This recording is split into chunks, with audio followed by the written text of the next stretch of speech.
On May 19th, 2023, actor Rick Dalton passed away peacefully in his home in Honolulu, Hawaii. He is survived by his wife, Francesca. Dalton was beloved by fans of Bounty Law, where he played bounty hunter Jake Cahill for 5 seasons, and also for his iconic role as Eddie Karpinski, the flamethrower-wielding vigilante in The Fireman Part 2, and The Fireman 3, CIA Crackdown. But he was so much more than that, with a career that spanned over 20 years. On this episode of the Video Archives podcast, we invite you to remember Rick Dalton. In part 1 of our memorial episode, we begin with a Q&A conducted by Quentin in 1999 between him and Rick. Then, we discuss his famous roles and some standout television performances in Cades County and Manhunter. My name is Gala Avery, and joining us now, here's Quentin Tarantino and Roger Avery. Last Friday, May 19th, Rick Dalton passed from this earth. He died with his wife, Francesca, in Honolulu, Hawaii. Let me bring my co-host into this show. This is Roger Avery sitting across from me. Hello, I'm happy to be here. And Gala Avery. Hi, I'm here early. She is here early.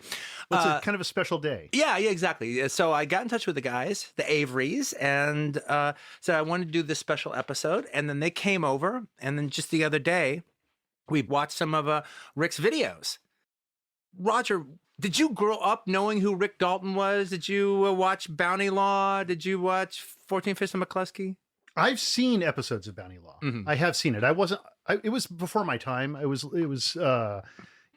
young when Bounty Law was even in reruns. Mm-hmm. However, I do have one kind of major connection, I think, to Rick that kind of helped shape me as to who I am, and actually brought it with me today. What? So I went to Art Center, College of Design in Pasadena, and there I studied cinema and studied editing. But this would have been basically anybody who went to film school in LA would have had the same assignment. We all basically had the same assignment. When you're learning editing, and in those days we edited on moviolas, and when we were learning editing, everybody did their Bounty Law. So like if you went to, LACC and you were in their film program, you would do your Bounty Law. If you went to USC, you would do your Bounty Law. All those guys did their Bounty Laws. They would give you a scene from Bounty Law and you would cut it. And on a moviola, on 16 millimeter, black and white, like a dirty dupe. Of it, as they really cut Bounty Law back in the day. Because they cut that on moviolas. It's literally just one scene composed of 12 shots. And it was a shootout. There's like a shot of a barrel and a little stunt gag that happens to the barrel. And there's a guy that falls off of a horse. And there's all this stuff that happens. And you're basically meant to create tension with the scene and then to cut it together to create a kind of your own version. And tell the story, exactly. And basically tell How that would story. you juggle the footage? How would you juggle the footage? Are you going to try to milk it and keep it long? And, how are you going to punctuate the footage? And so I cut mine and I brought it today. I actually have my it's Roger Avery Art Center project just here on film. It's a black and white dupe. And so I very early on kind of didn't make me get into the show, to be perfectly honest. It was literally like eating glass to cut this thing because I had never used a moviola before. But I learned how to use a moviola literally doing a Bounty Law. My Bounty Law, my scene from Bounty Law. What I learned was that you kind of lean into the moviola because it had a handbrake on it. And so, you're running it and suddenly Rick pulls his gun and you hit your brake at the right time. You emotionally cut. And then you cut to the other guy and getting shot or whatever. It didn't make me this big fan, but when he passed away and we said we were going to do this episode, the first thing I thought of was, oh, wow. I actually did I've worked with Rick Dalton in a weird way, kind of way. So you didn't see 14 Fists of McCluskey as a kid? Well, no, I'd seen 14 Fists of McCluskey as a kid, but I liked the movie, and it wasn't like I was Rick Dalton. He wasn't my big the guy that I was really into. So that was the good early exposure to him. The second one is a little bit more dubious because as you know, I was incarcerated for a while. And while I was there, at a certain point, I noticed that the branding for the mattresses, the bedding, the toothbrushes, the combs, the toiletries, the cleaning supplies, shower shoes, like all that stuff was made by a company called Rick Dalton Company Incorporated. And Rick had a company that made this shit, this like prison supply stuff, like prison uniforms and like jail blues and oranges. And I was like, while I was there, I was like cursing his name. Motherfucker, profiting. Like literally, like the little packets of ketchup had like, Rick Dalton Company Incorporated written on them. I was like, what the fuck is this, man? That would be like being in jail, and it was like everything you have, like Bill Bixby Corporation presents. Yeah, exactly. It's like, I'm sure he invested in this company. I looked it up after I got out. It's based in North Carolina and with distribution thing, I think in Arizona somewhere. But like Well, I'm glad Rick did well with his money. Yeah, well, I mean, it's just one of the many investments he did, and it just was like, it pissed me off because literally I got like heat rashes and shit from those mattresses, those vinyl mattresses. So now, Gala, how much did you know about Rick before this weekend? Nothing as exciting as my dad, I'll tell you that. Rick Dalton is more of a face than he is a person to me, if that makes sense. Like I can recognize him on posters because, I mean, obviously you have a giant poster of him hanging in your living room and I stare at it when we watch movies. Well, I think when we saw Nebraska Jim, because there was a time, Gala would just say, like, all old men look alike to her. And old is a subjective term at this point in my life. And so she'd be like, I've seen... What you mean is, all handsome men of a certain era, they all look alike. They're kind of rugged. And I mean, they're very handsome for sure. Yeah. I mean, I've seen a few of his movies. Like, I had seen Grizzly. And I like Grizzly. His character's kind of like not the most memorable one to me, but I do like that movie. And then, of course, I've seen The Fireman. I'm not a huge fan of The Fireman. Sorry. I personally, I like Fireman Part 2. Wow, that's the best one. And you have to call it Part 2. Yeah. Chapter 2. Well, because it begins like a second after. No, it's like Rocky. It's like Rocky 2. Boom. Like or the heartbeat. Or Halloween 2. I actually found an interview with Rick from Cinefantastique. Oh, And it was the one with Paul Schrader and Nastasia Kinski. It was around the time of Cat People. I have that issue in my Cinema Fantastic. And the quote was, quote, "I was originally gunning for a young director named Rick Rosenthal because I loved what he did with Halloween 2. But I gotta say, we dodged a bullet with that one because Cliff was the obvious best choice. And boy, did he light it on fire or what." And so I think, obviously, Rick Dalton saw and loved Halloween 2. Yes. And that's why Donald Pleasance is in Fireman 2, I'm sure, also. Yeah. And I also heard that Rick had also wanted to be he wanted the Donald Moffat part in The Thing. He didn't get it. Oh, wow. That would have been amazing. And I think that would have been I love Donald Moffat. Yeah. He was my neighbor. Yeah. But I actually think Rick Dalton would have brought something really cool to that. I can't even imagine how awesome that would be.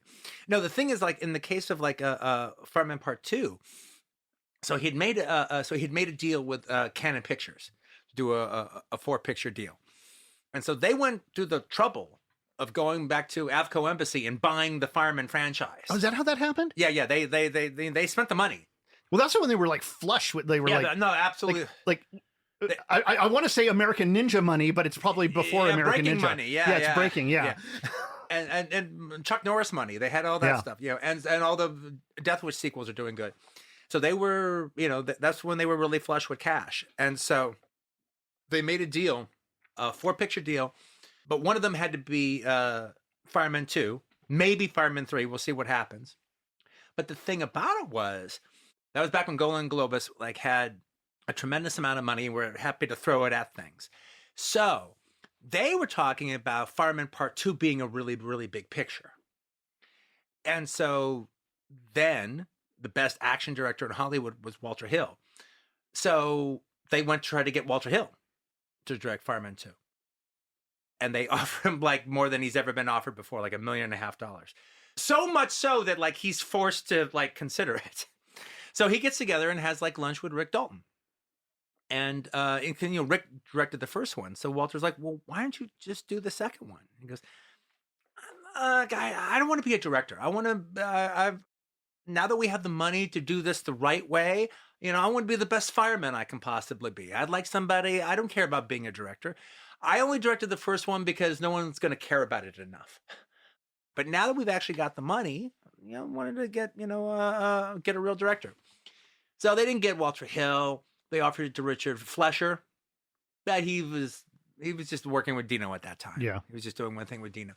They offered it to Richard Donner, Rickson. Donner, you would think would have Richard Donner was doing the biggest movies in Hollywood at that time. Yeah, he can be lured to Cannon to do a sequel to The Fireman. But they did try to get Rick Rosenthal, who you're talking about. And they did even consider George Bowers, the guy who edited and directed Body and Soul, because they thought that was actually pretty good. But then finally, Rick goes, well, look, if we're not going to get Richard Flesher and we're not going to get Walter Hill and we're not going to get Richard Donner, then let's just let Cliff do it. I mean, it was like his action scenes and his fire scenes that made the first movie a hit anyway. And so I'll be there with the actors and I'll be able to help him out as far as that's concerned. And he can just do bigger, more elaborate action scenes. And that's exactly what they do in Fireman 2. And that's why I like Fireman 2 better than The Fireman. Fireman 2.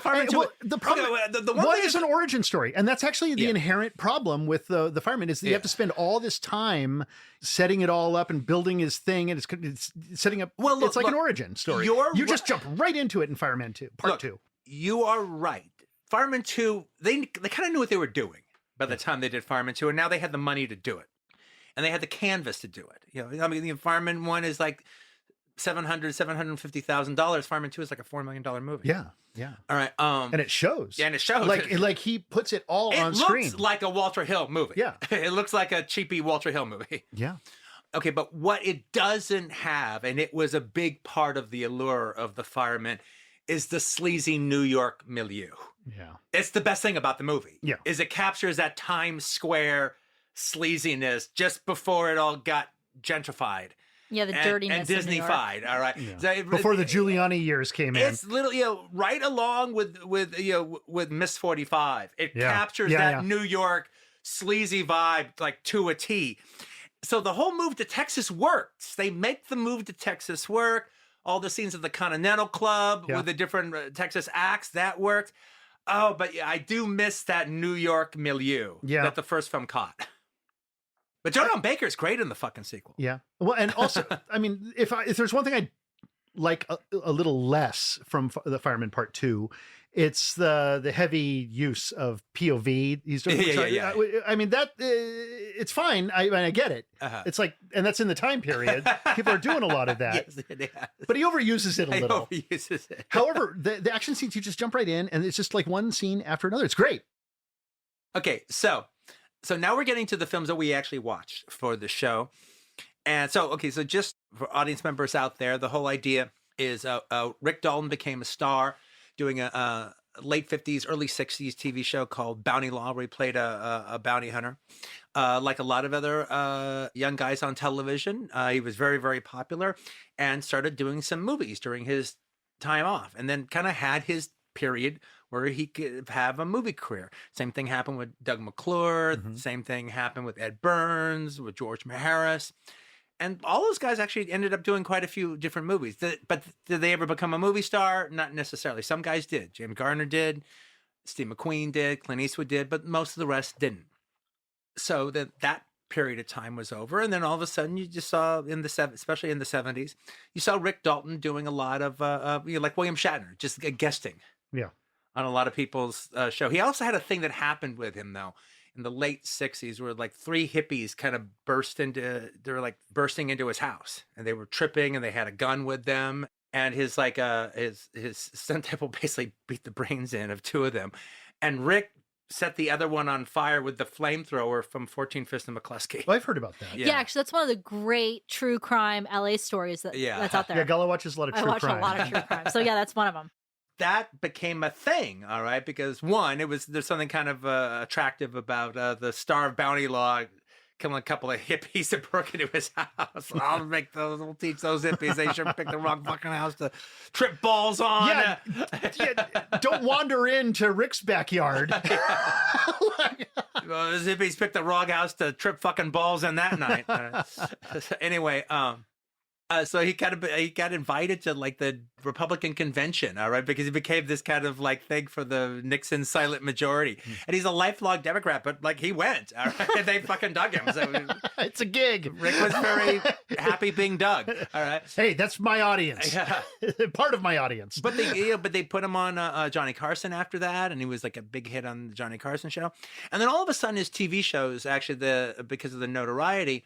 He started doing better TV shows. He went from like doing Land of the Giants and Green Hornet to doing like Mission Impossible. And so one of the episodes that he got, which was one of his best episodes of the 70s, is this show called Cades County. That was Glenn Ford's TV show that brought him from movies to TV. This is one that I have the thing in the book. Okay, it's from the Herbie Gomez book. The Man Who Would Be... Chapter 6, yeah. The Man Who Would Be McQueen, that book? Yeah, and it's Rick Dalton in the 70s. This is me reading from it. Rick Dalton literally started off 1971 with a bang when he shot a rocket out of a bazooka into an armored car in an episode of Glenn Ford's new TV series. After appearing in mediocre movies for the last 4 years, Glenn Ford decided to make the move to television. Soon, a lot of big movie stars of the 50s and 60s would move to series TV. Rock Hudson with Macmillan and Wife, Anthony Quinn with The City, Richard Widmark with Madigan, Tony Curtis with The Persuaders and McCoy, George Papard with Banachek. But Ford was officially the first, and he did it with a damn good show called Cades County, which was a modern-day Western show where Ford played Sam Cade, a modern sheriff of a desert community called Madrid County. Where Madrid County was located, New Mexico, Arizona, California, was never clarified. The excitement of Glenn Ford headlining a TV series was the real deal, and the seasoned, charming man of action rose to the occasion. CBS put a lot of effort into bringing the movie star to the tube in style. The series had the best directors of the time, the best writers, and a gallery of big-name, high-priced guest stars, all playing colorful characters.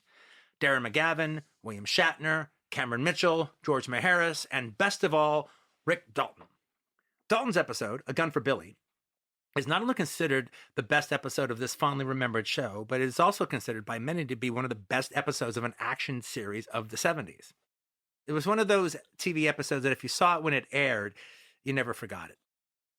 Dalton played Billy Dobson, a man released from prison after serving 11 years. While serving time, Billy turned into a schizophrenic who thinks he's the Western outlaw Billy the Kid. The opening of the show gets my vote for most dynamic opening teaser of a dramatic TV series of the 70s, if not of all time, at least till Miami Vice. Billy, wearing period cowboy duds, crest on a horseback, singing to himself a little cowboy ditty. Oh, Lord, what a morning. Oh, Lord, what a morning. Oh, Lord, what a morning when the sun begins to shine. He dismounts his steed and removes from the back of his saddle what appears to be a long rifle or a buffalo gun wrapped up in a blanket. Then the camera cuts behind him, and we see Billy's on the hill, looking down to a modern empty road with a lone armored car moving in his direction. As he continues to sing to himself, he unwraps the blanket, but we don't see its contents below frame. Then Billy rises to a standing position and raises the weapon, only it's not a rifle, it's a bazooka. Then he fires a rocket into the armored car, blowing a huge hole in its side and the damn thing right off the road. Then the outlaw mounts up and proceeds to rob the fallen armored car as if it were a stagecoach, and he rides off with $30,000. And it's just such a good idea. I'm surprised no other writer has used it again or that nobody's tried it in real life. Billy's plan is to get his wife back, High Chaparral's Linda Cristal, kill the man and put him behind bars, Close Encounters' Warren J. Kimmerling, and pull off a daring train robbery. However, upon arriving at his former wife's house, who wants nothing to do with him, he realizes he has a son she never informed him about, none other than pre-Tiger Beat stardom Leif Garrett. So he snatches the boy and proceeds to live out the life of Billy the Kid, with Glenn Ford's Sam Cade hot on his trail. And by the time the two men meet in a Western showdown, this bonkers Billy the Kid thinks Sheriff Sam Cade is Sheriff Pat Garrett. I'm gonna get you, Big Casino. Billy Dobson is one of the best characters Dalton ever played, and one of the best performances he ever gave. And A Gun for Billy is one of the best things he ever did. And Dalton agreed, telling me, the writer Tony Lawrence wrote a great character, and Dick Donner directed the heck out of it. That opening shot with the bazooka is one of the best shots of my career. According to Dalton, him and Ford didn't get along so well on Hellfire, Texas. But 5 years later, that was all water under the bridge. And when Dalton's name was brought up for the role, Ford agreed it was good casting. And not only that, doing the show with Glenn Ford made him a hero in the eyes of his wife, Francesca. She was positively thrilled to go out to dinner, the smokehouse, with the star of her favorite movie, Gilda, and the man who married her hero, Rita Hayworth. The episode was written by Anthony Lawrence, who also created the show for Planet of the Apes. One of the best episodic TV writers in the business, and Lawrence was so impressed with Rick's performance that years later he would write another great character for him on the Kurt Russell, Tim Matheson NBC Western show, The Quest. A Gun for Billy was directed by none other than Richard Donner, 6 years before he'd do The Omen. Donner directed a lot of fun shows in the 60s and 70s, Man from U.N.C.L.E., Banyan, but before The Omen, A Gun for Billy was his best work. Rick was sensational on the show, and after having a bad reputation in the 60s, he started developing a good reputation in the 70s. So we watched that episode, A Gun for Billy, but like we talked about last episode with the Planet of the Apes movies, this was 2 episodes of Cades County, which I think the only thing they had in common was Richard Donner was the director. Yeah. Yeah, and then they also just had that little interstitial scene that they made in between. And then just kind of put together and released with a new opening credit sequence and everything called The Marshal of Madrid that was sold to TV syndicates. And also they did another one, another Cades County movie called Sam Cade. And that's the video that I have. You get both in the 9-hour mode, recorded in the 9-hour mode. We watched it, but we watched it either with a buzz running through it or the tracking off. Yeah, it was you had your choice. It was either that sound throughout the whole thing or like a kind of crazy. So we listened to it with bad sound for like a while till we got sick of that. Then we watched it with bad picture for a while till we got sick of that, and we just kept just going back and forth. We just kept going back and forth. Tonight on the CBS Late Movie, danger in Cades County takes many forms. Glenn Ford stars in The Marshal of Madrid.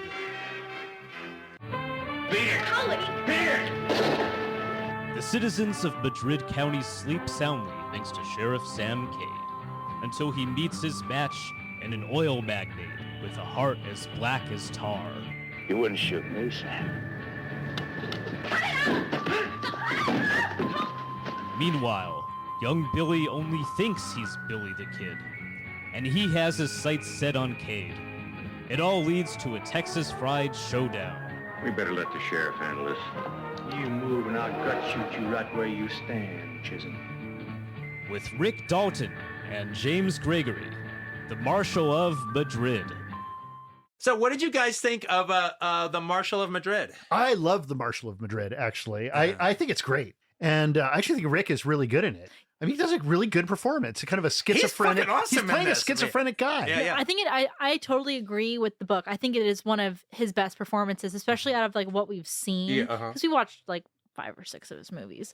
Yeah. And I think it's one of his better performances, if not the best of the bunch. Yeah, and I think performance-wise, yes. And the other Rick Donner, is doing an amazing job. And like he's totally banging it out. Oh, we kept pointing out all the different shots that he's just killing it with. It's so efficient what Donner is able to do, how he will, take a shot and just with a little tiny short piece of track, create like 4 perfect shots in between it, or that crane day that he has at the bridge. At the train tracks over the bridge, that crane, there's like, he does like all this crazy camera work. He's got a crane for a day on a TV budget, and man, he breaks it out and he'd done a lot of TV fullest. by that time. He knew how to spend his time and spend it well. And that bazooka scene in the beginning. The bazooka scene is so great. I mean, that seems like the beginning of a Lethal Weapon movie. Yeah, because I'd never seen Cade County. And so I didn't know anything about it. I didn't know that it was contemporary. And so it starts off and, it's like a Western. And I'm like, okay, it's like a Rick Dalton Western, right? I'm watching Rick in a Western. And he gets out and then next thing you know, he whips out a, bazooka. And I'm like, what the And there's fuck a car. is this? And there's a car. Yeah, and there's a car on a road. And I'm like, okay, what's going on here? It really sells. There is one thing that I observed while watching this is that Rick and Glenn Ford are almost never in the same scene together. And even when they are in the same scene, you can tell they're two different shots. Like it almost looks like a different film stock being used for that close-up of him in the window and then the shot of Glenn Ford on the outside. And there's a couple of clever uses of doubles going on there. But it's almost like those two giants didn't have to cross their wires, and Rick could literally be treated like a star by Donner. Absolutely. While he was there. No, on the Rick Dalton days, it was all about Rick Dalton. And on the Glenn Ford days, it was all about Glenn. And he's great with Leif Garrett. Yeah, with the little chemistry kid. with Leif Garrett is so good. It's really, really good. No, they play great together. They in fact, that kid was so good. I didn't even know if it was Leif Garrett. Even though I knew Leif Garrett was in the show, I'd forgotten. Once we started, you are disrespectful to Leif Garrett. I love I don't mean to be disrespectful to Leif Garrett. I actually love, but he was in Tiger in Devil Times 5. He's magnificent in Devil Times 5. Leif Garrett is great. It's just that when I was growing up, he was my competition on the cover of every teen magazine. I get it. And I'm not Leif Garrett. I'm like the other kind of kid. I think that the main actress in this is Linda Crystal, right? Yeah. I think her chemistry with Rick is really, really good on screen because they're playing like a husband and wife, and he's been away for a while, and he discovers that he has this son. And when they're on screen together, it's like really tortured. Yeah. And they have really good chemistry as like this couple that's been pulled apart by his schizophrenia. Yeah, you could like you see all the terrible time that she had with him, all right, just by the look on her face. Yeah, and I love how they dial in like the kind of piano music from the bar or whatever. Yeah, no, that's a neat thing. That's a great like thing that happens. It's a neat bit, and he helps sell it because he's got a different look in his eyes in this movie than he has normally. Like he's playing a fucking nut. Yeah, he's playing a crazy guy, and he keeps trying to like instigate these Westworld kind of like gunfights. Yeah, and so when he goes in there and he starts doing his Billy the Kid shit with this Westworld kind of thing going on, then all of a sudden he starts hearing the sounds of the Old West. Old West. He hears the sounds of the saloon or of a piano or the blacksmith, working on. Yeah, that's right, the blacksmith. The sounds of the horses like coming into town. When the blacksmith thing happened, I actually looked at my dad and I was like, is he just like at Knott's Berry Farm? I thought he was hiding out like at the theme park. Like, are there horses and stuff? Like, are they just hiding in this building? They might have shot that at the haunted shack in Knott's Berry Farm because that's what it looked like. Knott's Berry Farm is Gala's favorite. I love Knott's Berry Farm. Favorite amusement park. There is a weird VHS thing. If you look up the Marshal of Madrid VHS on eBay, you'll get like an individual tape of the Marshal of Madrid. But then when you read the back of the box, it's not the story. Oh, really? It's not the correct tape. And so you have to get the 2-movie version, which they do sell. And it doesn't look exactly like the box that Do you think has. they're selling Sam Cade? You think it's the Sam Cade movie? I don't know if it's the Sam Cade movie. Yeah, maybe that's the one they're You know using. what? I think it is the Sam Cade movie, but they're calling it Marshal of Madrid on the single box. And so it's a little bit confusing. So if you want the Marshal of Madrid tape, make sure to get the 2-movie set. The internet just fucks everything up. And I got mine for $9.99 on eBay.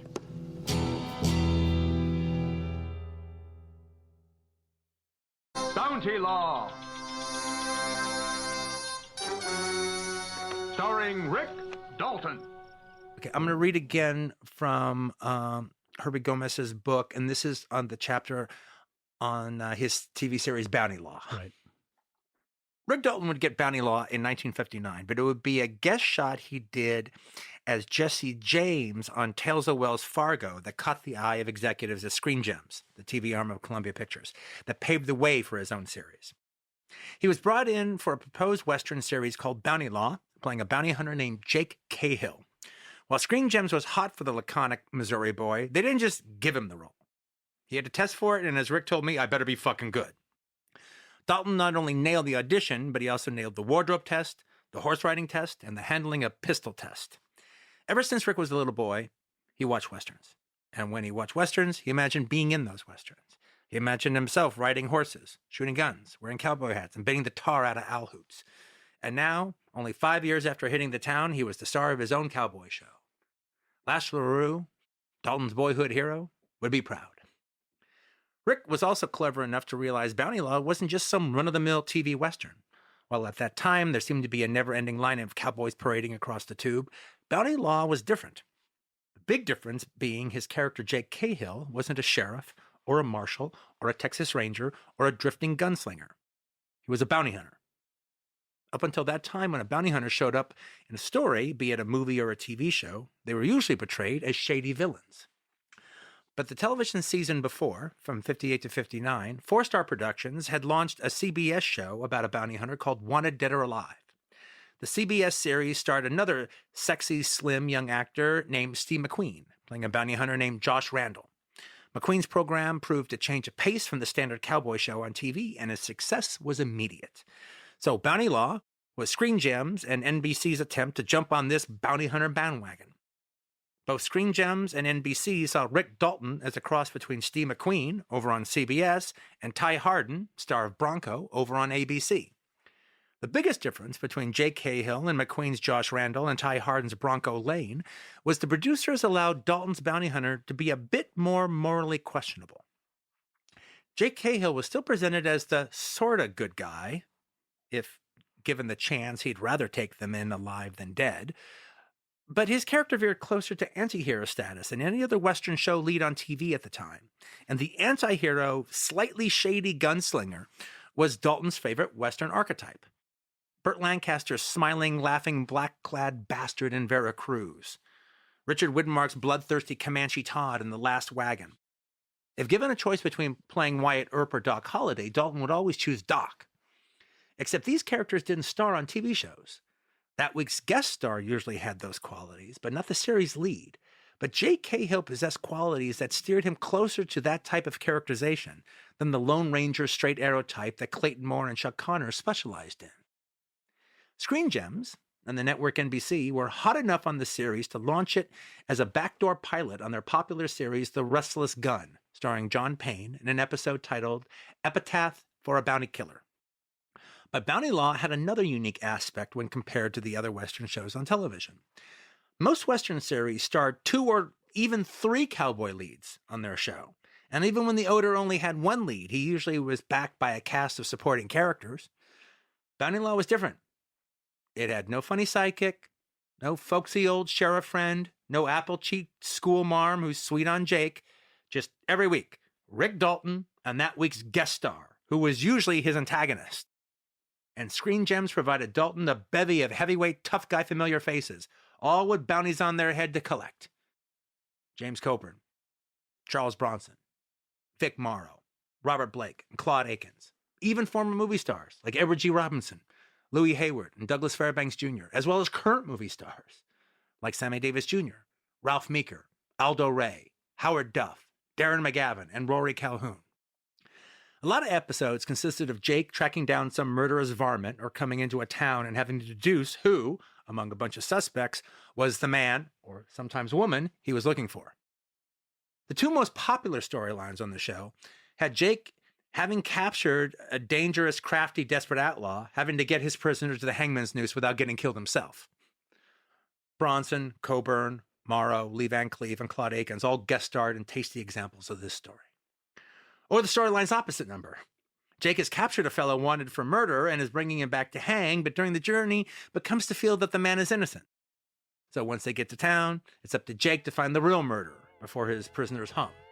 Robert Blake, Andrew Prine, Tom Laughlin all guest starred in entertaining variations of this plot.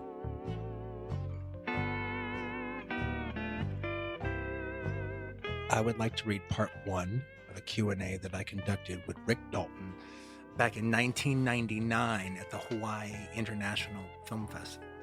So this is me asking questions to Rick privately ourselves. Some alcohol was involved, some reefer was involved. But we got down to brass tacks in 1999, actually in his backyard of his ranch house that he had in Honolulu. This is me. First off, Rick, thanks for sitting down and reminiscing with me about your career. Oh, well, me remembering, that's the hard part. My memory ain't what it used to be, and that was never nothing to brag about. But as I always told my directors, I'll do my best. Well, let's start off at the beginning. Oh boy, here we go. So your first feature roles were guesting on the TV series Tombstone Territory? Yes, it was. That was a good show, and it was pretty popular, so it was a big deal to land a featured part on it. Frankly, Quint, I was probably never more excited in my life. I was playing a cowboy. I had a cowboy outfit, a hat, a gun, a holster. I got to show off my fast draw. I start the show riding into town on a horse. Now later, I'd start every episode of my series riding into town on a fucking horse. But that first time, with the cameras rolling, whoa, baby. I was playing a real part. Character with a fucking name. I'll never forget it. Billy Clanton. Up until then, I was just like reporter number 4, seaman number 3, radio operator number 1. And my character was critical to the story. The first time that happens, it's thrilling. But your next TV part, in one way, would be a step down. You're not a character with a name, you're a street gang member number 4. But in another way, it was a step up because you're acting in a scene opposite Betty Davis, Lee Marvin, and Robert Blake in Lee Marvin's cop drama, M Squad. Yeah, I played the 4th featured member of a black leather jacket street gang called the High Rollers. We're running a protection racket, and Miss Davis is the owner of a neighborhood candy store that refuses to pay. The High Rollers were James Darren as the leader, Sonny, Bobby Blake as second lieutenant, Buzz. The third guy was Ross Bagdasarian, who later changed his name to Dave Seville and created the cartoon characters, the Chipmunks. And I was High Roller number 4. I had 3 lines in that show, and one of them was, "Run!" But I wasn't going to pass up an opportunity to act opposite Betty Davis and Lee Marvin. And when it come to Miss Davis, I was not disappointed. So we're doing this scene in Miss Davis's candy store, and the High Rollers come in and try to shake her down. Jimmy Darren's the leader. He has the most lines. Bobby Blake has a few lines. Bagdasarian has a couple lines. I have one fucking line. "You tell her, Sonny." But regardless of the fucking lines, I had one agenda. I was going to get as close to Betty Davis as I possibly could, or they'd let me. So, when we did the rehearsal, I make my move and got right next to her. The rehearsal's over. I'm fucking positive the director's going to tell me, "What the fuck you think you're doing, kid? Get your ass there behind Bagdasarian." And if he knew Bagdasarian's name, that's exactly what he would have said. But Miss Davis sees me, and she knows exactly what this punk kid young actor is doing. She fucking loves it. And she tells this TV hack, "No, I like the kid here. He's threatening. He's giving me something to work off of. I want him to stay." Bobby Blake's jaw hits the floor. He can't believe what he's hearing. The director tells Miss Davis, but he can't stand there." And she says, "Why not?" And he says, "Because he's blocking your light." And she says, "Move the fucking light." And she says, "Fucking." And you know what they did? They moved the fucking lights. Bobby Blake wanted to wring my neck. He's thinking that could just as easily be me standing next to Betty Davis. And while they're moving the light, Miss Davis looks at me, gives me a little smile, and with the 4 fingertips of her right hand, touches the back of my hand and tells me, "Well done." Half the glory of having a Hollywood career is having good Hollywood stories to tell. And I never get tired of telling that one with Miss Davis, especially to young actors. And I asked, "Well, you mentioned you worked with Robert Blake back then. You also acted with him on one of my favorite Berettas. Were the two of you friends?" On and off. When I first met Bobby, I wasn't starstruck like I was when I met James Cagney, but I was sure impressed. You see, I grew up at a time when you were a kid on the weekends. Your parents dropped you off at the local movie house and you watched the Cowboys for a nickel. That's what we called it. We didn't say we were going to the movies. We said we were going to go see the Cowboys. And my absolute favorite was Lash LaRue, but I also liked the Cisco Kid, no matter who played him. I liked Buck Jones because he looked like he'd fuck you up. And I liked Ken Maynard. But I dug his brother Kermit Maynard even more because Kermit played a Mountie, and for whatever reason, I always dug the red uniform of the Canadian Mounties. But what I hated about the Cowboys was their goofy fucking sidekicks. I mean, if these guys were so cool, why did they hang around these fucking idiots? Smiley Burnett? Guy was a fucking spaz. They were all a bunch of fucking losers. It didn't make any sense. If you're going to get in as much trouble as these Cowboys did, why have a fucking ineffectual idiot as your sidekick? I mean, at least have somebody who can help out in a fucking fist fight. Well, there was one sidekick who wasn't a loser or an idiot, who wasn't a useless waste of space, and was right in there pitching when the going got tough. One sidekick who saved the cowboy more times than the cowboy saved him. And best of all, for us little kids, he was a little kid, like us. Red Ryder's sidekick, Little Beaver. We all thought Little Beaver was as cool as it was possible for a kid to be. And when Bobby was little, he played Little Beaver. And when I was little, I even knew Bobby Blake's name. That's how much I dug Little Beaver. So now, my first year and a half in Hollywood, I'm doing a scene with the cat that played Little Beaver and Betty Davis and Lee Marvin. Now, that was a great letter back home to my folks' day. I told them, tell everybody I grew up with. And then me and Bobby become friendly. We go out and get a beer together after work. Yeah, to me, that was making it in Hollywood. Are you fellas still friends? I love Bobby. We haven't seen each other since I moved to Hawaii, but that doesn't mean shit. That's how real friends are. I'll love Bobby till the day I die. He got me on a Beretta, and not just any Beretta, but a good one with a really good role. And he got me an episode of his show Helltown, at my full rate, too. Hell of a good cat. Great actor, too. He's the one who should have been a fucking movie star. The no shit power of that guy. And Bobby wasn't Hollywood tough. He was badass motherfucker tough. Well, I know what you mean, but describe Hollywood tough. The rest of us punch some guy in a restaurant, they break it up in a minute, and we talk about it for the rest of our lives. Bobby will knock your front teeth out and bust your jaw on a busy street corner across the street from the fucking police station. Well, somebody else you worked a lot with back in the early days, and even in one of your last movies, was Charles Bronson. Now, I dated Charlie Bronson's daughter, Katrina, for a little bit. So I met him once when she invited me over to have dinner at his house, and he was really nice, but he was a really old dude back then. I heard back in his day he was famous for being prickly. Prickly. Does that mean prick? Well, not exactly, but it does suggest he was hard to get along with. How did you get along with Charlie? A little better than most. Not as good as some. The thing about Charlie is you were always going to do more talking with him during whatever scene you two were doing than sitting around on the set shooting the breeze in between takes. And that's even in movies where Charlie was playing an Indian. Some people thought he was an asshole, and he could be an asshole. But if you didn't judge Charlie for being Charlie, you could get along with him, and he'd appreciate it. But there were two Charles Bronsons. I knew him at first when he was with his first wife, Harriet. In those days, you could actually go out to dinner with him. Not often, but every once in a while. You know, he takes Harriet. In my case, I took whoever I was screwing on location. We did that a couple of times on Comanche Uprising.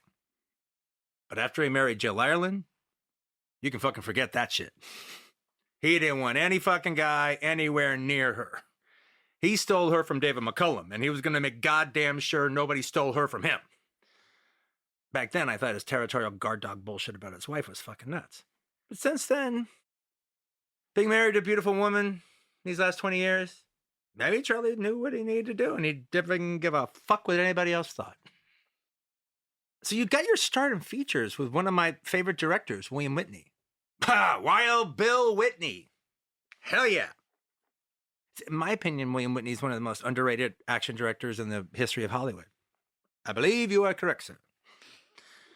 Now, there isn't that much critical writing out there about William Whitney, but I did find an issue of Films in Review from 1974 that had a piece on Whitney, and the piece starts, "What Hitchcock is to the suspense film, Lubitsch is to sophisticated comedy, and Ford is to the epic Western. William Whitney is to the action film." No doubt about that. Glad to hear Bill getting some recognition. He deserves more. So your first feature role was for Whitney. Yep. A Strange Adventure. Starred Ben Cooper, who along with John Derrick was the leading juvenile star at Republic Pictures. Bill did about 5 flicks with Cooper. It was a Desperate Hours, Petrified Forest kind of thing. You know, 3 crooks on the lam, Jan Merlin, Maria English, Nick Adams.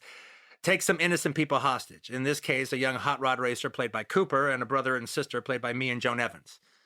Now, I was pretty excited to get this because, before this, I'd only done little bit parts and features. No character with a name. This was my first name in a movie. Luther Donegan. Now, the part I got wasn't the one I wanted. I wanted the Nick Adams bad guy punk part. I wanted to be one of the gangsters. But back then, you could practically call that the Nick Adams part. So naturally, Nick Adams got it. So I got the part, the dickless hostage brother. Nevertheless, I was thrilled to have this big a part in a real Hollywood movie, even if the guy was a wimp. But the best part was the way Bill, Whitney, and I vibed. And at one point, Bill comes up to me and says, look, I know you're kind of playing the dickless wonder in this, but you're doing a good job. I appreciate it, and hang in there. Coming up, I'll find something else for you that'll be better suited to your talents. So he brings me in for a couple of things in public that don't pan out. Straight man, love interest to Judy Canova in one of her cornpone comedies. Jesus. Can you imagine doing your first kissing scene in a picture with Judy fucking Canova? Well, actually, when I was a kid, I kind of had a crush on Judy Canova. Well, as they say, Quentin, to each his own. So anyway, just before Republic goes belly up, they make a series of cheapy juvenile delinquent pictures. And Bill brings me in for one of them called Young and Wild. I don't get it. Scott Marlowe does. Then Bill brings me in for another one called Juvenile Jungle. I don't get it. Corey Allen does. Then he brings me in for Drag Race No Stop. That one I get. But Ben Cooper, John Derek, and Scott Marlowe have to turn it down before they let me have it. But Bill, true blue fucking cat that he is, was pushing for me all the way with the suits and that fuck Herbert J. Yates. So listen, 5 years after I hit town, Bill Whitney makes me a leading man. See, that's a debt you can't repay.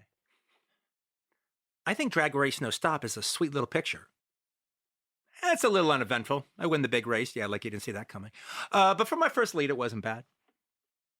What you call uneventful, I call defying conventions. It's a drag race movie, and I win the race at the end. How is that defying conventions? Okay, yes, you win the race at the end, but everything else is so low-key. It's practically anti-genre. They don't try to kill you. The sheriff doesn't railroad you into a chain gang. They don't try to frame you for somebody's murder. Nobody gets killed in a car crash. What are you talking about? Big Joe totally fucks up my car. Well, not like they could have. I mean, they don't fuck up the engine. They just bust some glass, mess up your paint job. What? I should thank him for that? But it's nothing Ruby can't fix. You're still able to run the big race. Of course I'm going to run the big race. It's a fucking race car movie. I was just surprised, especially considering the genre, its lack of melodramatic elements. I mean, it reminds me a bit of a 70s Jonathan Demme film. Who's that? He's the guy who did Silence of the Lambs. You thought it was like Silence of the Lambs? No, I didn't think it was like Silence of the Lambs. But before he did Silence of the Lambs in the 70s, he did these humanistic little comedies that explored different aspects of Americana, Citizens Band and Melvin and Howard. Their identifying trait is their humanity. Like Drag Race No Stop. They have a gentle quality to them. Citizens Band? You mean like CB Radio? Yes, the film was about the CB craze in the 70s. Who's in it? The guy from American Graffiti, Paul Lamont. In fact, actually, he's the star of both of them. Never saw him. Well, I really liked the actress who played Ruby, Sheila Carroll. She's also in Monty Hellman's Beasts of the Haunted Cave. Do you remember her? Of course I remember her. We had a little thing together, yeah. Yeah, she was a real sexy something. I always thought she was kind of a barfly Veronica Lake. Yeah, a garbage pail Veronica Lake. Yeah, that's a good way to describe her. She only did a few movies. Yours, Beast from the Haunted Cave, Ski Troop Attack, something else, and then she disappeared. Do you know what happened to her? Oh, fuck if I know. And you work with Bridget Masters, who's another William Whitney regular. She's in that episode of Bounty Law that he directed that's like a remake of Stagecoach. Did you think it was weird that even though she's the love interest, you two never even kissed in the movie? Only on screen, brother. Off screen, we did a hell of a lot more than kiss. Like, there was a lot of cute girls on that flick. Me and John Ashley, we fucked them all. When it came to that part of Mag Wheeler, it came down to me and Robert Conrad. Bill liked us both. He ended up directing the pilot episode of the Wild Wild West. We were both good-looking, handsome, arrogant, cocky guys. So we were up for a lot of the same parts in the early days. I got this one. He got Pretty Boy Floyd and Young Dillinger. Bill ended up choosing me over Bob for 3 reasons. 1, I was better looking. 2, I was taller. It wasn't hard to be taller than Bob Conrad. And 3, I had a better pompadour. What did you think of Bob Conrad? Oh, Bob was okay. He's a guy you hear a lot of stories about. Some of them probably true. But the thing about Bob is he was short. And he fucking hated how short he was. And because he was a little guy, he had a hard-on for the world. You heard of that expression, Napoleonic complex? Well, Napoleon had nothing on Robert fucking Conrad. Somebody once said God made people short, least they rule the world. Well, whoever said that was talking about Bob Conrad. But Quint, it was different back then. Guys like myself and Bob worked a lot, and we worked with a lot of people. And you can't like everybody. And if Bob rubbed you the wrong way, and he rubbed a lot of people the wrong way, and you probably hated his fucking guts. And sometimes he was right, and sometimes he was wrong, and sometimes he was out of line, and sometimes I'm sure he was a monster. But sometimes I was right, and sometimes I was wrong, and sometimes I was out of line, and sometimes I was a monster. That happens when you work as hard and as long as we did with as many people as we did. But the cats who dug him, John Ashley, Nick Adams, Don Stroud, they fucking loved the guy. Bill Whitney loved him. I'll tell you this about Bob. I always respected him. Bob had one of the most successful careers anybody's ever had in television. He starred in as many TV series as anybody's ever starred in, and every fucking series Bob was in charge. On a Bob Conrad show, the only person you had to please was Bob Conrad. What do you think of him as an actor? Well, he basically played the same part, a cocky motherfucker. But if you're casting a cocky motherfucker, you ain't going to do better than Bob Conrad. He played Nick Carter once, and I'm a big Nick Carter fan. I've read a bunch of the Nick Carter books. But he was fantastic. He was a good Nick Carter, probably the best. But where Bob was fantastic was in Centennial. As the French fur trapper, Pascal. Fucking fantastic. They wanted Bobby Blake for that part. He turned it down, and they gave it to Bob. Bobby told me for the rest of his life, whenever Bob saw Bobby, he always said, thank you for turning that down, because of you turning it down, I got the best role I ever had. Nobody on TV could have done that role better than Bob. Going back to William Whitney, you starred in his second to last feature, I Escaped from Devil's Island, with Jim Brown. Now, I think my best theatrical film of the 70s. But in the Films and Review piece, it suggests Whitney didn't care for it. He described it as a sickeningly brutal movie. I Escaped from Devil's Island was released in 1973. Bill first started directing at the end of the Depression. It was a generational divide. Okay, for instance, none of these old-timers, Whitney, Ford, Hawks, understood Peckinpah. They didn't understand the blood, the nudity, the foul language, because they didn't want to understand. Because it was part of the world they spent 3 decades making movies in. But the truth is, Bill was a master of shooting violence. But he didn't consider what he shot violence.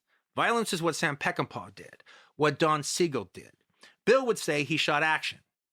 But in movies, action is just a euphemism for violence. The climax of his Roy Rogers pictures are fucking violent as hell. And those movies weren't rated R. They were made for kids on the Saturday matinee circuit. All I'm saying is he was an old dude and he didn't get it. But that was a tough picture for Bill. His wife, Maxine, died back home while we were on location in Mexico. They met in the late 30s. She was an actress in one of his serials. It was good. He had a couple of old friends around, like Jan Merlin and myself. So you did your first William Whitney film with Jan Merlin, and 30 years later, your last film with Whitney was with Jan Merlin. Yep. Terrific actor. And it was on that picture that you met Jim Brown. Oh, I met him a couple times before that at parties and shit, but I didn't know him until I did the picture with him. What do you think of Jim Brown? I love him. Straight up solid cat. The single straightest shooter I ever worked with, and one of the straightest shooters I ever met. If Jim Brown said the sky was brown, then I guess the sky must have turned brown because Jim just said it. And if you asked Jim to be somewhere, like be at some event at 4, if Jim said yes, you damn well better be there Sunday at 4, because if Jim said yes, he will be there. Of all the actors I ever worked with, Jim was the one I approached to star with me when I directed my first movie.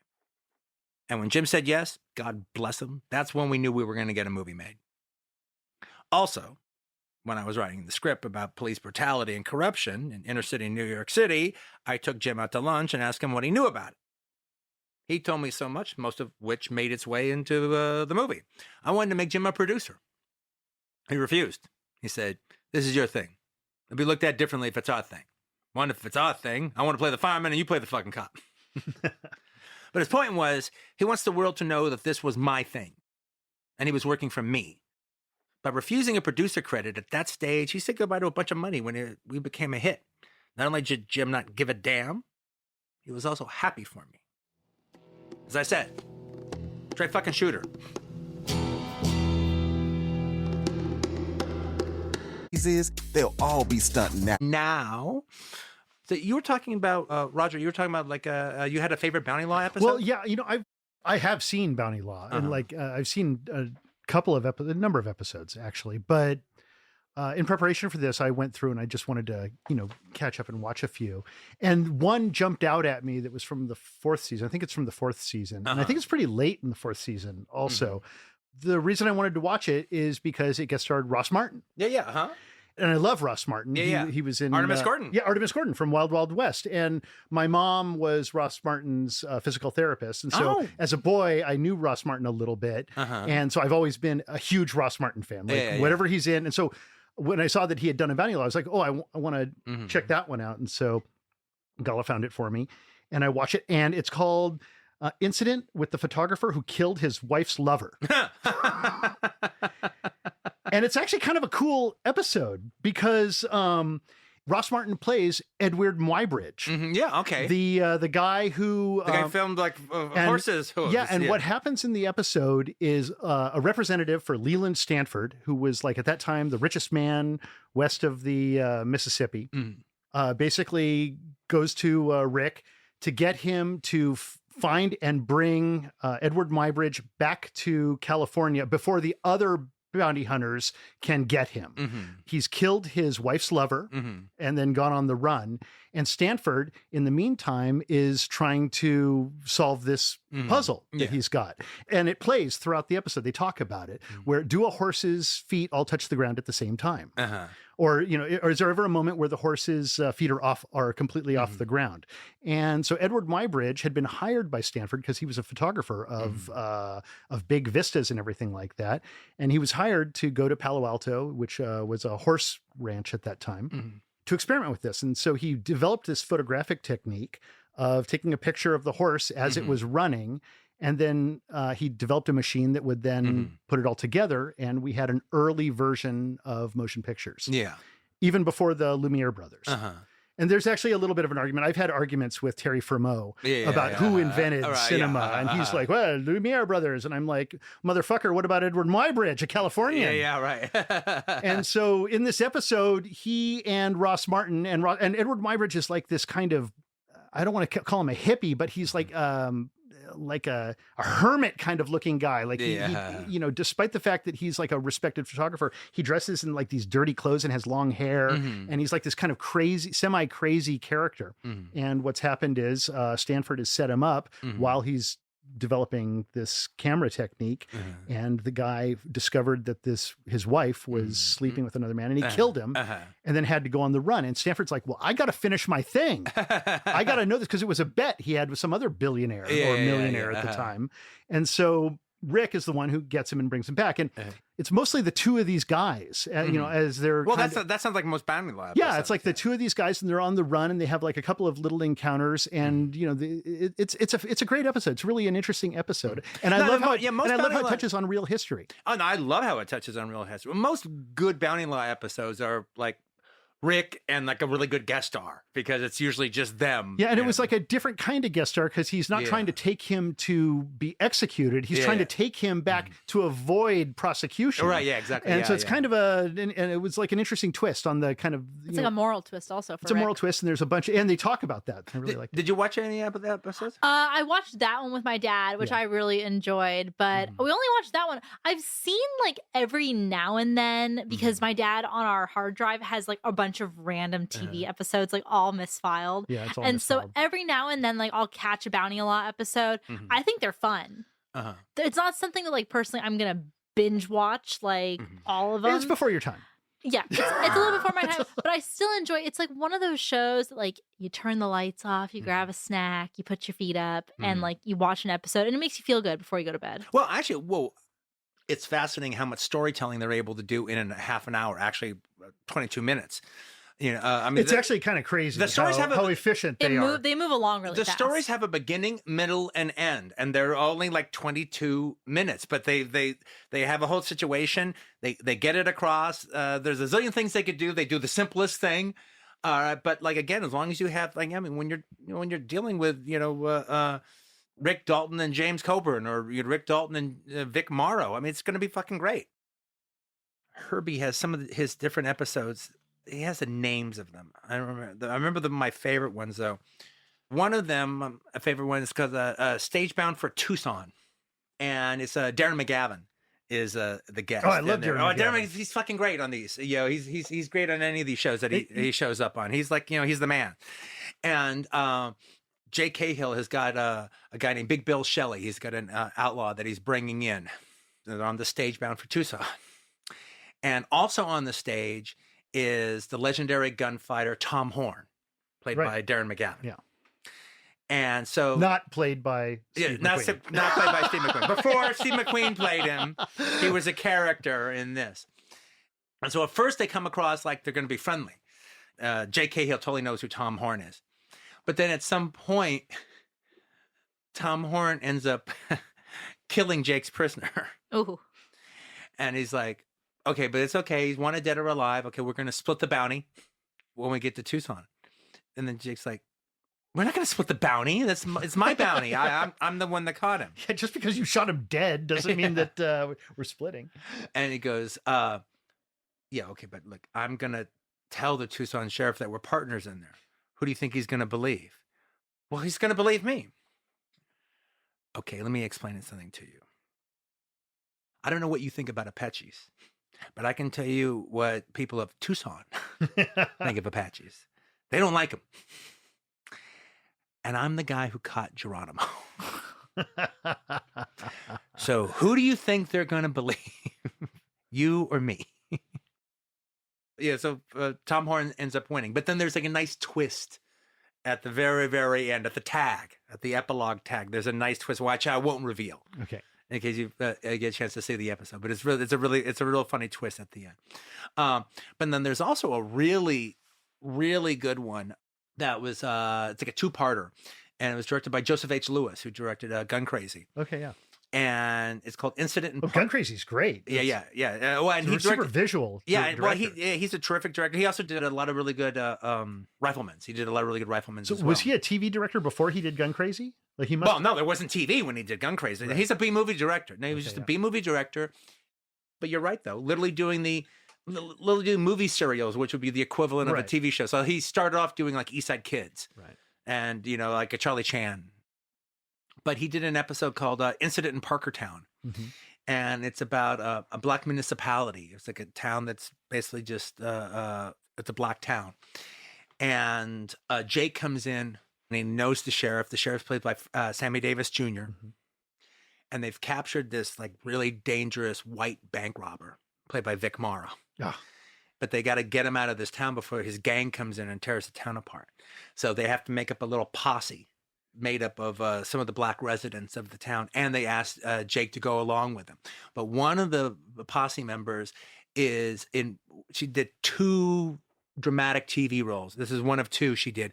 Dorothy Dandridge, the black actress Dorothy Dandridge. And she did this episode of Incident in Parkertown. And that's got a surprise ending at the end of it. It's a really fun episode. And it's a 2-parter too. So before we get into talking about Manhunter, there's this part in the Gomez book that I really like this because it made me think it's a nice thing about Rick and his career and just Rick and his life and stuff.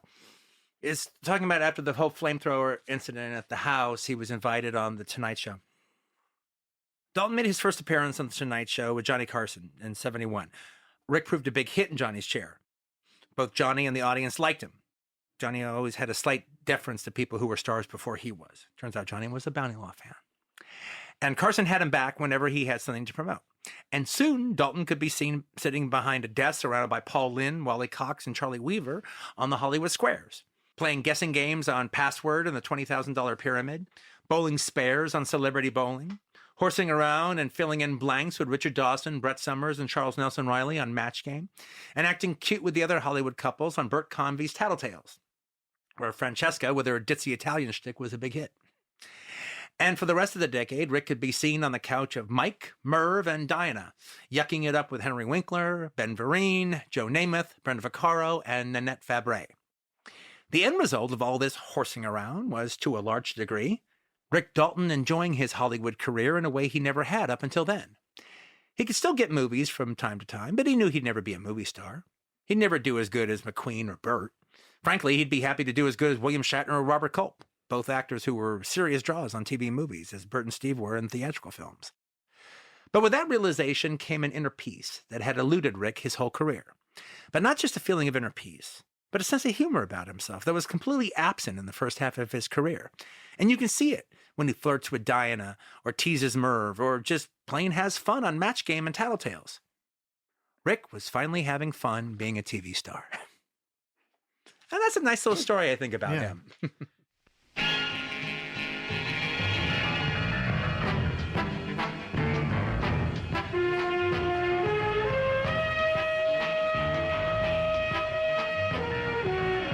William Shallard. Honor. Yeah. You know I loved Tim O'Connor. And he's very good in the show. I was so excited when he showed up. No, and he's on Battlestar Galactica. It's actually Buck Rogers. Yeah. Buck Rogers. Yeah, that's what he is. Buck Rogers. And let me read, this is from the back of the Manhunter box. An ex-Marine returns home from China in 1933 and is challenged to search for a notorious gang of bank robbers and killers. Headed by his sister. This is not me reading it badly. It's just badly written. Just badly written. Hardened by his experiences in battles abroad and with a vengeance to uphold the law, this manhunter, played by Rick Dalton, wages a new kind of war at home. Gary Lockwood and Stephanie Powers, of Heart to Heart fame, also headline the cast in this stylish period detective drama. Lockwood and Powers play a pair of romantic but ruthless Bonnie and Clyde type crooks who, with their accomplices, clean out banks and manage to evade the police. Dalton must use all his war-taught resources along with reminiscences from his sister's ways to track the cunning gangsters. This has nothing. There's no sister. Well, no, he doesn't he have a sister? No, but not a sister who's a famous bank robber. Oh, no, a famous bounty hunter. They're just they're making it up as AI wrote that. Yeah. It's someone who never saw the Yeah, the getaway chases are fast, fun, and furious in this rollicking adventure movie from Worldwide Home Video. Well, it is rollicking. It is. It has a great and rollick it is to Fast it. and Furious. Yeah. And it is Fast and Furious. It's got a great cast. Well, it's got Gary Lockwood in it, and I love Gary Lockwood. love Even Gary though this Lockwood. is later Gary Lockwood. I like this later Gary Lockwood. Well, I like he this and slightly Rick are- gone to seed Gary Lockwood. Yeah, I like him slightly gone to seed, and he and Rick are kind of cool. Like, Well, no, they're good. No. Together. By Manhunter, part of the thing that's defined about Rick is he's about like 20 to 15 pounds heavier than he was, in his younger movie days. But he looks good that way. Actually, he looks good that way. He doesn't look quite as gone to seed as Gary Lockwood does, but they're still in the cool zone together. You can imagine Rick playing the Gary Lockwood part if he wasn't the star of the series. no, actually, that's actually totally what I was thinking, is that part was good enough for Rick. I like it when Rick first shows up, that he's wearing like that World War I uniform, and he looks really cool in it. He looks really slick in it. Yeah, it's he actually Well, by the way, that's a great shot. That first crane shot. Yeah. All right, where the gangsters are leaving, and it goes down to the bus, and you see Rick in the window of the bus in his uniform. Yeah, like it's like the camera's moving and the bus is moving, and it does like a close up in the bus, and then it cranes up or something. Yeah, well, you see the gangsters leave the gas station just as the bus comes pulling in. Yeah. He's pulling in as the bad guys as they're leaving out. I mean, it's a really good, compelling episode. Yeah. Also, because it's a great storyline. It could stand alone as a movie, and like you could tell me there was no TV show, and I'd be 100% satisfied with this episode as a movie. And he's also, if the action scenes were more bloody and more like balls to the wall, it would be terrific. And it's also kind of in his wheelhouse, though he's not a bounty hunter. He's a manhunter. He's a bounty hunter. He's being bounty. You call it a reward, but he's still making a lot of money. Yeah, and he's doing it for money. At a certain point. I guess it is about because he goes into the post office all the time, and he's pulling off the those are handbills. Those are handbills he's taking. Yeah, that's right. I'm gonna get this guy next. Quentin, you told a really nice story when we were watching this about how Rick chose to play this straight, and about how when you're a lead actor on a show, you want to let your guest stars. Yeah, I loved that story. Yeah, well, it was really interesting because Quentin Martin. I mean, Rick was very, very excited to be like doing a show produced by Quentin Martin, who was one of the biggest producers in town, and he had acted in guest roles in different Quentin Martin shows, and one of them that he acted in was a really good episode of the Burt Reynolds show, Dan August, The Law. Oh yeah, Rick and Burt had worked together like on Riverboat before, and they'd done a few things together. So now they're doing this episode of Dan August, and so in between the show, he's talking to Burt, And he's watching how Bert's playing the role, and he's not playing it the way Burt Reynolds normally played stuff. He's very cut and dried. Very kind of, just the facts, ma'am, just the facts. And he's doing it in kind of this hip way, but he's not charming it up the way you imagine Burt doing it. Rick asked him, he goes, why are you playing the character so dry? I normally think of you as a personality first actor. And then Burt Reynolds goes, well, because that's what Quentin Martin wants. I mean, he doesn't want his leads horsing around on his show. He doesn't want you being cute. He doesn't want you having big trademarks or anything. You're the lead. He wants you to basically do it like Ephraim Zimbalist fucking Jr. That's the way you do it. Now, the guest stars, they're the ones that have the fireworks. They're the ones that get to do this and get to do that. All the bad guys, they're the ones that have the good parts. That's how you lure the guests to come on the show. You're giving them a really good, juicy role. That's how you get Gary Lockwood. Absolutely. In this. So when Rick starts doing Manhunter, he realized how right Burt was. Because he's got a very good role in this. But everyone else gets to do all the fireworks. He's just got to be the strong, tough, he still guy.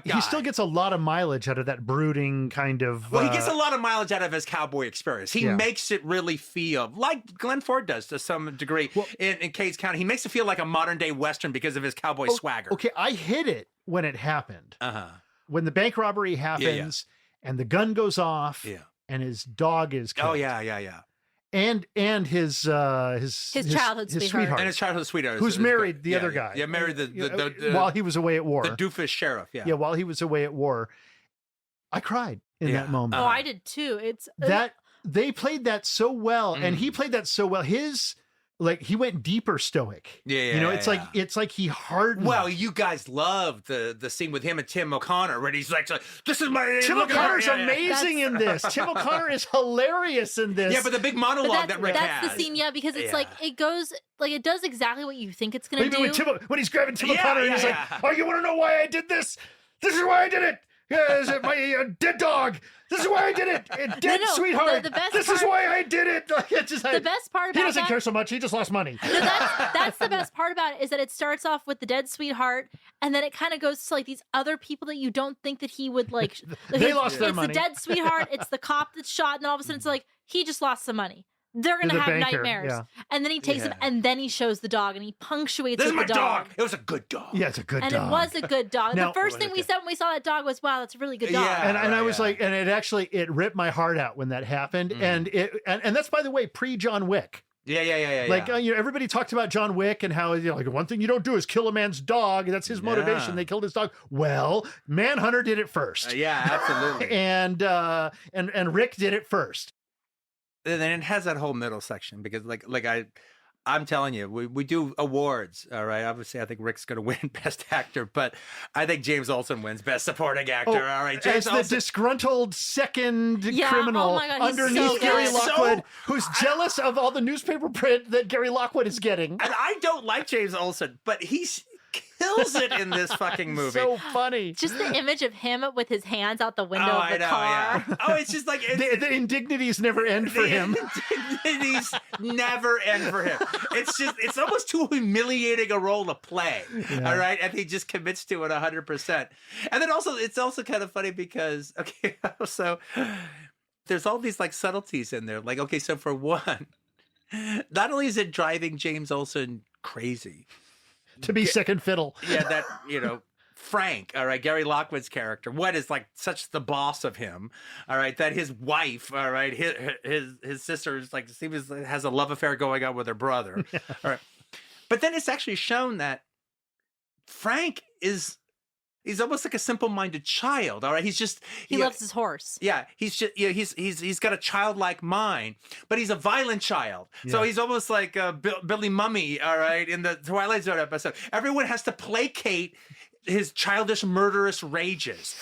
And if you placate his childish, murderous rages, then you maybe get along. And that's why Stephanie Powers handles him so well. But then it's James Olsen has to hear, oh no, he's the mastermind. He's our mastermind. And then he's reading the article and he's they say he's masterful with a Tommy gun. I know how to shoot a Tommy gun. And he's the one and the way he executes His minions! Yeah, they called him a minion. That was his execution of his minions! And he's the one that actually is holding it all together. Yeah. Now I have to say, I think there was a script change made at one point. I think the dog getting killed. Yeah. Because of Gary Lockwood's love of horses, like how obsessed he is with horses, how what gives him away is that he goes shopping for a bridle and a saddle for the horses. That's the device that allows them to eventually find him.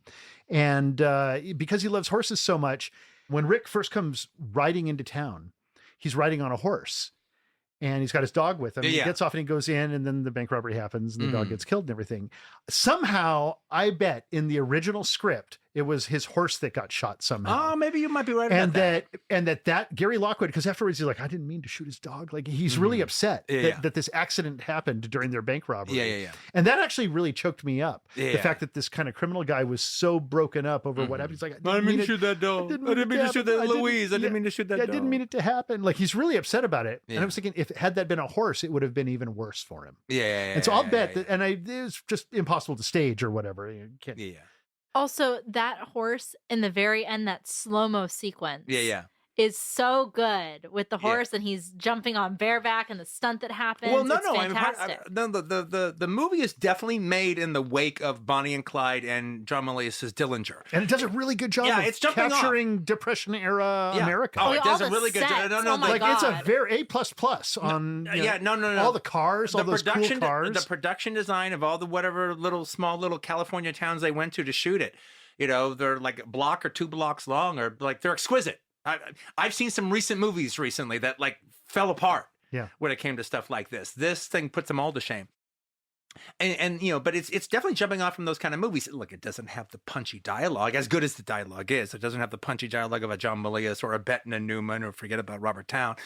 You know, but it does have a slow motion. It does have slow motion deaths. Yeah. The only and that was a great shot the only too. thing the movie needs is like just bursting blood squibs. I mean, this is the only thing it needs 70 movie violent action. And if it hadn't have been a TV movie, It would have had it. It would have had it. It would have had it. No, it needs the Roaring Thunder level of shit done with a Tommy gun. Now, Quentin Martin would probably be making these in California, but it doesn't look like California to me. It looks like somewhere. Well, they could have. I'm sure, especially back then. I'm sure. Yeah, you go up to because I've scouted all these little towns like you have. You go up to around King, here. California. You go up to Lone Pine. Yeah. You go up to this place. You go up to that place. This movie's available on YouTube in case anyone wants to watch it. I picked up a VHS of this for $5.69. It's a copy from Good Time, so I'm gonna have some good times with that one. Okay, so let me just read the what ended up happening with the show. Okay, I'll just pick this up from here. Rick found out what Burt Reynolds told him about starring in a Quentin Martin show was right on. Almost everyone in the cast got to do more acting than him. Nevertheless, he was on top of the call sheet. He was a good guy, but the good violent guy. Rick liked that. It was his show, and when there was a fight, he won them. Then the TV movie aired, and it did pretty well. It didn't beat the ABC Wednesday Night Movie of the Week, which that Wednesday was Gloria Swanson making her television debut in the horror film The Killer Bees. But both CBS and Quentin Martin were happy enough with the results to make a full 22-episode commitment to the next season's fall schedule. So a very happy Rick Dalton spent the rest of 74 and the beginning of 75 shooting his series. Rick spent the last season of Bounty Law desperately trying to get off it. Then he spent the last 8 years kicking himself in the ass for his arrogance. Dalton truly imagined there wasn't a chance of him ever landing another series on his own ever again.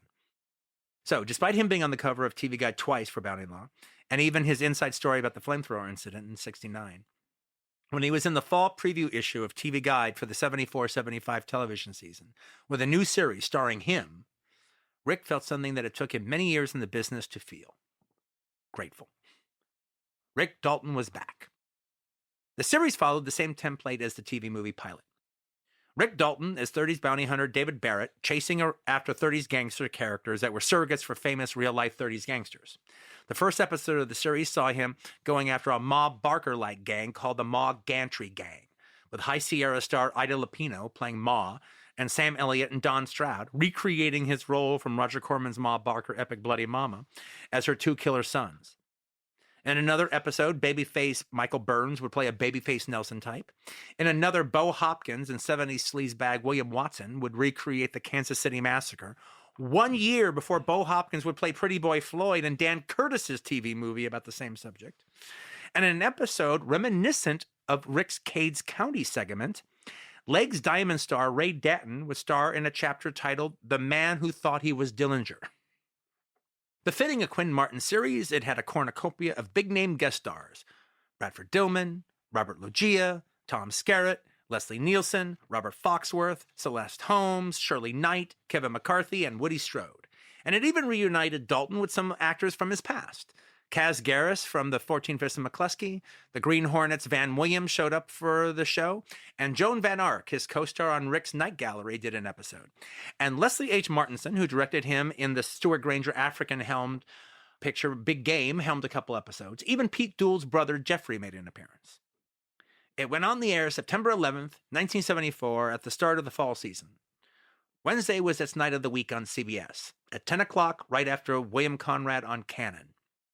It aired opposite two other new series on the other channels: Teresa Graves' Get Christy Love on ABC, which is what I would have been watching, and Barry Newman's Petrocelli on NBC. Manhunter was a damn good show, one of Quentin Martin's best, but it lasted only one season. CBS gave it the axe for three big reasons. One, it never beat its rival show, Petrocelli, over on the Peacock Network. Two, it never sufficiently held on to its lead-in show, Cannon's audience. But three, and the main reason, was the show was highly criticized for its level of violence. It was easily the most violent show on CBS, even beating out Mike Connors on Mannix. To get anywhere near as violent, you had to flip over to ABC and watch SWAT. Because of all the gangsters shooting Tommy guns and the methods Dalton's Dan Barrett would use to trap his quarry, sawed-off shotguns, dynamite, bear traps, Manhunter seemed more violent. Then add to the fact that the lead wasn't even a real cop. Manhunter was one badass show. It lasted its original 22 episodes, but it never went to repeats. CBS instead aired reruns of Burt Reynolds' old show, Dan August. However, this time, nobody blamed Rick. He was dynamic in the role, he was professional to work with, and as the series lead, he set a good example for the cast and crew. And most importantly, Quentin Martin had nothing but good things to say about him. Rick's agent told him the networks were looking for another series to plug him into. And that series became the Australian show Dingo Dan, where Rick played a truck driver from Texas in Australia known as Truckies, and who, with his pet dingo, Marsha, just rode from place to place and got into adventures. It was on for 3 seasons in Australia, though it never got syndicated in the States.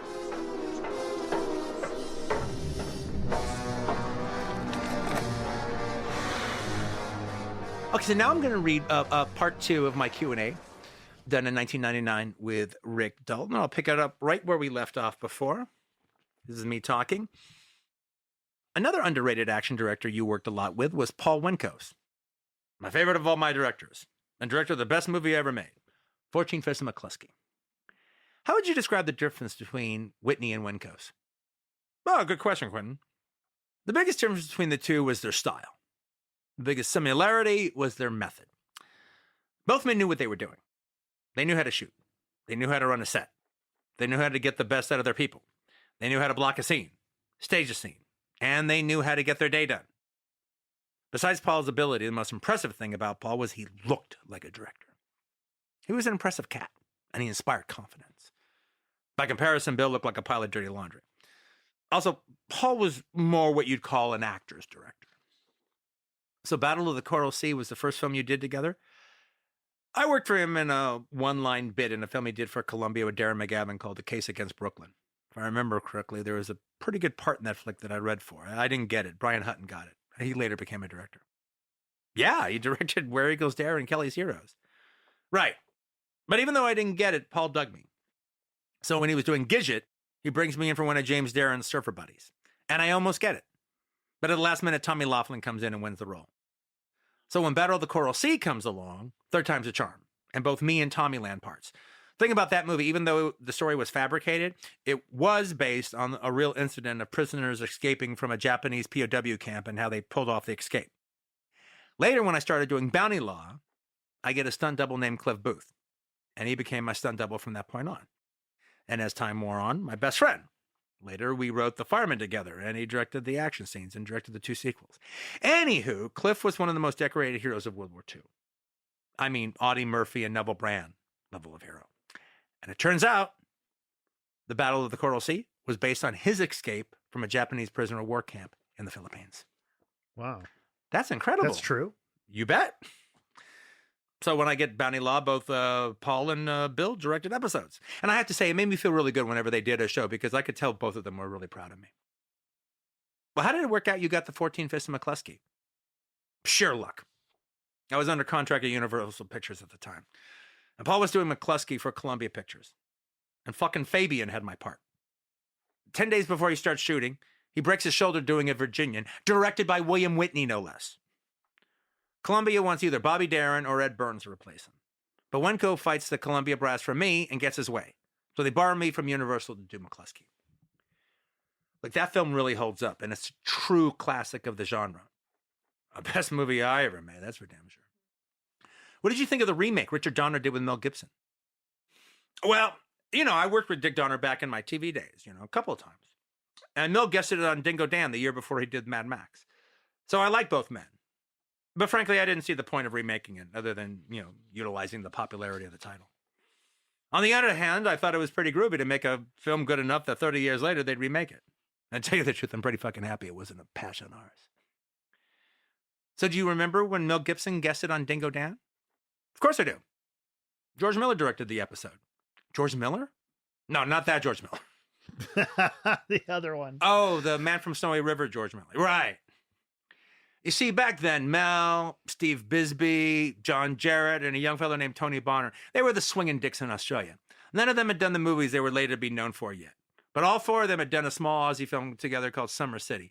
And the year after doing my show is when they all did the movies that broke them in Sydney.